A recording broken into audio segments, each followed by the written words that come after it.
மெய்யினுள் ஒரு சரணாலயம் ஆனந்த மெய்ப்பொருளில் அருளியது 67. பெருவழி அண்ணலின் உன்னதங்கள் 7.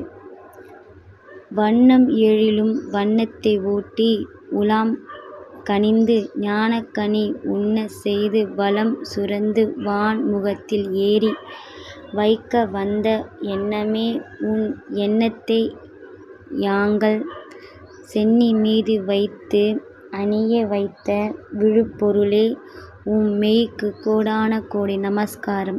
8. பிண்ட உச்சி நடுவே அண்ட உச்சிக்கு வழிகாட்டிய வழித்தடமே வாழிடம் அறியாமல் வழிகெட்டுப் போன மனதை வாழுமிடம் காட்டி வாழ்க்கை எதுவென்று காட்டி வீட்டையும் காட்டி புதுமனை புகுந்து வாழ வைத்த அண்ணலே இதுதான் வாழையடி கூட்டமோ?